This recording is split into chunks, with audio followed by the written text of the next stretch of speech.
ஜய ஜய சங்கர ஹர ஹர சங்கர. தெய்வத்தின் குரல் 5ஆம் பகுதி. ஸ்ரீ சங்கரரின் கால நிர்ணயம். ஆச்சாரிய ஸ்தோத்திரங்களில் கிபி குறிப்புகள்.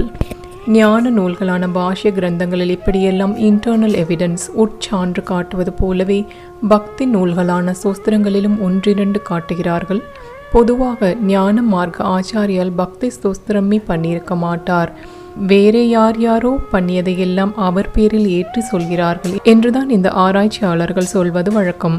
ஆனாலும் ஆச்சாரியாலின் காலம் குறித்த சாஸ்திரஞர்களின் மெஜாரிட்டி அபிப்பிராயத்தை தகர்க்க வேண்டும் என்னும் போது தங்களுக்கு சாதகமாக வருகிற பக்தி ஸ்தோத்திரங்களையும் அவருடையதாக ஒப்புக்கொண்டு பேசுகிறார்கள்.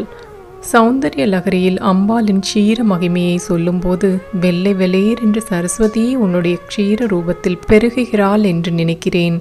உன் ஹிருதயத்திலிருந்து வரும் அனுகிரக அமிர்த பிரவாகமாகவும் சாரஸ்வதமான வாக் அமிர்த பிரவாகமாகவும் இருப்பது உன் க்ஷீரம்.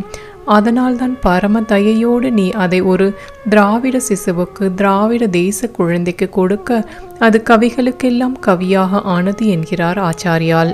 ஞான சம்பந்தருக்குத்தானே அம்பாள் பாலூட்டி அவர் மகாபக்த கவியானது.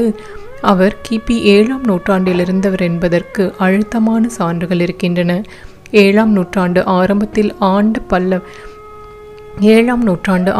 ஆண்ட பல்லவ ராஜாவான மகேந்திரவர்மா அப்பர் சுவாமிகளால் சமண மதத்திலிருந்து வைதிக மதத்துக்கு மாற்றப்பட்டவன். அப்பரும் சம்பந்தரும் பல ஸ்தலங்களுக்கு சேர்ந்து போய் பதிகம் பாடியிருப்பதால் சம்பந்தரும் அதே காலம்தான். அவரே பாண்டிய ராஜா ஒருவனை சமணத்திலிருந்து வைதிகத்திற்கு மாற்றியிருக்கிறார். நின்று சீர் நெடுமாறன் என்ற அவன்தான் மாரவர் மண் அரிகேசரி என்பதாக கிபி 7ஆம் நூற்றாண்டில் ஆட்சி நடத்தியவன். ஆகையால் சம்பந்தமூர்த்தி சுவாமிகளும் அந்த நூற்றாண்டுதான். அவரை பற்றி அல்யூஷன் சொல்லும் ஆச்சாரியால் அதற்கும் பிற்பட்ட காலத்தவராகத்தானே இருந்திருக்க வேண்டும் என்கிறார்கள். மகேந்திரவர்மாவுக்கு பிறகு பட்டத்துக்கு வந்தவன் நரசிம்மவர்மா. அவனிடம் சேனாதிபதியாயிருந்த மாத்திர பிராமணரான பரஞ்சோதிதான் அப்புறம் சிவனடியாராக ஆகி சிறு தொண்டர் என்ற நாயனரானது.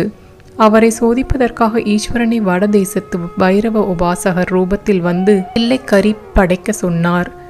உன்னுடைய பிள்ளையை கறி பண்ணி போடு என்று அவர் சொல்லவில்லை.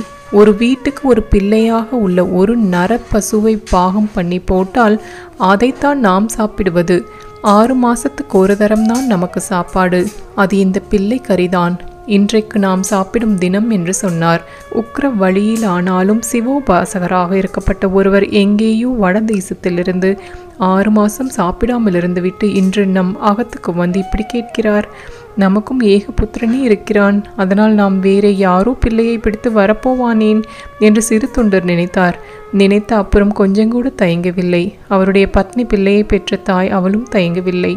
பைரவர் சொல்லியிருந்தபடியே சீராளன் என்று அவர்களுடைய ஏகபுத்திரனான 5 வயசு பிள்ளையை அந்த அம்மாள் பிடித்து கொள்ள சிறு தொண்டர் அறிந்து அப்புறம் பாகம் பண்ணி அதிதிக்கு படைத்தார்கள். ஆனால் அது தங்கள் பிள்ளை என்று சொல்லவில்லை.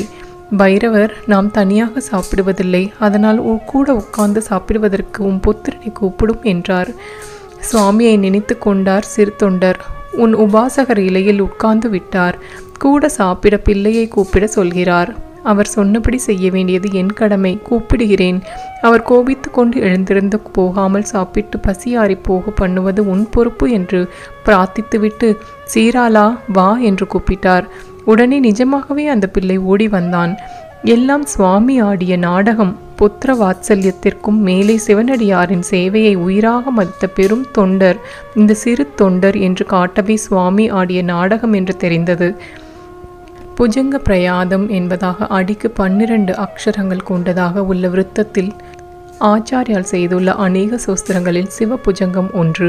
அதில் ஒரு ஸ்லோகத்தில் உன்னை எப்படி பிரீத்தி கொள்ள செய்வதென்று எனக்கு தெரியவில்லை.